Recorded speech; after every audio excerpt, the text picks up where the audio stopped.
Hello friends, मैं CA मोहित पुनेठा आप सबका स्वागत करता हूं आपके अपने चैनल टेक्स गपशप में।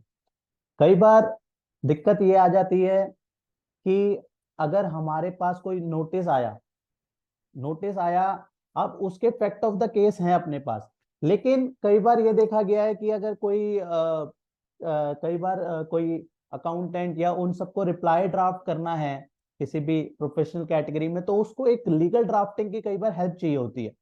तो उस केस में हमारे पास फैक्ट होते हैं, लेकिन प्रेजेंट करने के लिए किस तरीके से हम उसको प्रेजेंट करें, तो वो एक इश्यू वाली बात आ जाती है। तो उसके लिए आज की इस वीडियो में हम बात करेंगे तो किस तरीके से हम इसमें जो है हेल्प ले सकते हैं, किस टूल से हम हेल्प ले सकते हैं अपनी इस ड्राफ्टिंग के लिए। ठीक है ना। तो वैसे तो देखो क्या है कि ये केस टू केस जो है वेरी करता है।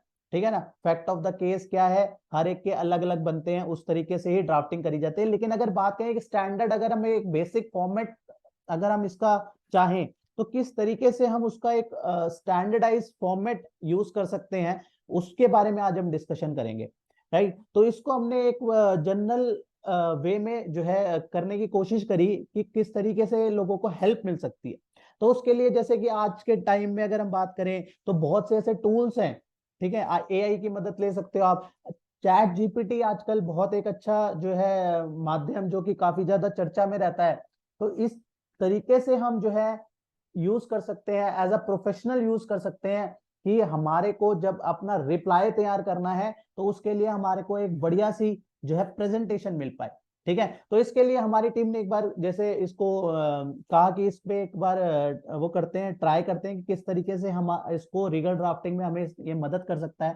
तो हमने जस्ट चैट जीपीटी के थ्रू अगर हमने एक फॉर्मेट प्राप्त करने की कोशिश करी, तो मैं आपके साथ एक शेयर करता हूं कि किस तरीके से हमें ये जनरल चीजें जो है हेल्प कर सकती हैं। क्योंकि आने वाली मॉडर्नाइजेशन में बहुत से नए नए टूल्स आ रहे हैं, बहुत से नए नए फीचर्स आ रहे हैं, बहुत सी नई नई एप्स आ रही हैं, जो कि कहीं ना कहीं इन चीजों पे जो है हमें एज अ प्रोफेशनल हेल्प कर सकती हैं। तो हमें लगा कि इसके ऊपर भी एक शॉर्ट क्लिप बना के जो है आपके साथ शेयर करी जाए, ताकि और लोगों को भी जो है इस तरीके से बेनिफिट मिल सके, जिसके पास अपने फैक्ट्स हैं लेकिन कई बार प्रेजेंट करने में, ड्राफ्टिंग करने में थोड़ा सा इशू आता है, वहां पे जो है वो थोड़ा सा मदद जो है कर सकता है। लेकिन हमारी एडवाइस यही रहेगी, हमेशा इस तरीके के लिए आप कहीं ना कहीं कंसल्टेंट से कंसल्ट जरूर कीजिए, क्योंकि फैक्ट को प्रेजेंट किस तरीके से करना है उसका कहीं ना कहीं एक तजुर्बा होना बहुत जरूरी है। उसके लिए आप जरूर किसी की राय लें। लेकिन स्टैंडर्ड फॉर्मेट की बात करें तो वो मैं आपके साथ शेयर करता हूं कि किस तरीके से जो है हम इसको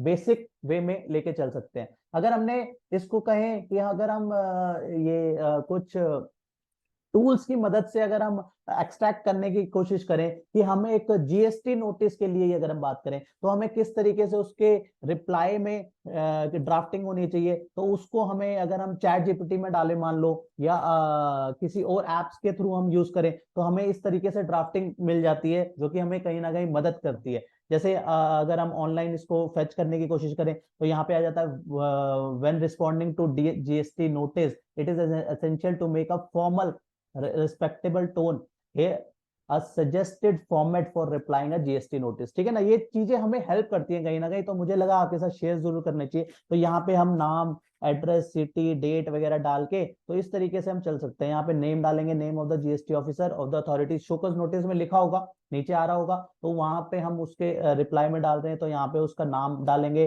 डेजिग्नेशन डालेंगे, ऑफिस एड्रेस डालेंगे। ठीक है ना, क्योंकि हम उसको रिप्लाई कर रहे हैं। उसके बाद सब्जेक्ट लिखेंगे proper, response to GST notice, उसका यहाँ पे रेफरेंस नंबर देंगे।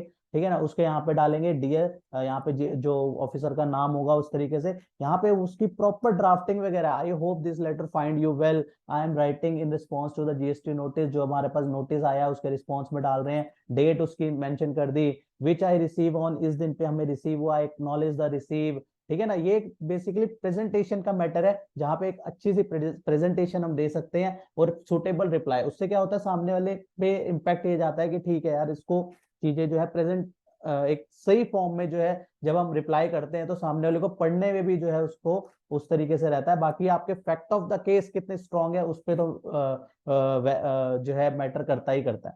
ठीक है ना। तो यहाँ पे I would like to provide the following information clarification in response to the point, ठीक है ना। जो आपने क्वेश्चन करे हैं उसके रिस्पॉन्स में हम आपको ये जो है रिप्लाई कर रहे हैं, तो इस तरीके से उसके डॉक्यूमेंट साथ में जो अटैच कर रहे हैं, एविडेंसेस जो अटैच कर रहे हैं, वो सब हम उसमें बताएंगे, ठीक है ना। उसके बाद क्या है, I assure that my business and organisation is fully committed to the compliance with all applicable GST regulation, ठीक है। हम एश्योरिटी दे रहे हैं कि हम प्रॉपर जो है कंप्लायंसेस वगैरह कर रहे हैं। If required, I am willing to attend a personal hearing or meeting to discuss the matter further and to provide any additional information that may necessary for fair and just resolution, ठीक है ना। तो यहाँ पे वो SSC बता रहा है कि मैं पर्सनल हेयरिंग के लिए भी रेडी हूँ, मीटिंग टू द डिस्कशन है, मैटर जो भी फर्दर डिस्कशन है, एडिशनल इंफॉर्मेशन चाहिए तो वो भी मैं देने को राजी हूँ, ठीक है ना। Kindly consider this response as the earliest effort to address the concern raised in this notice. I request your understanding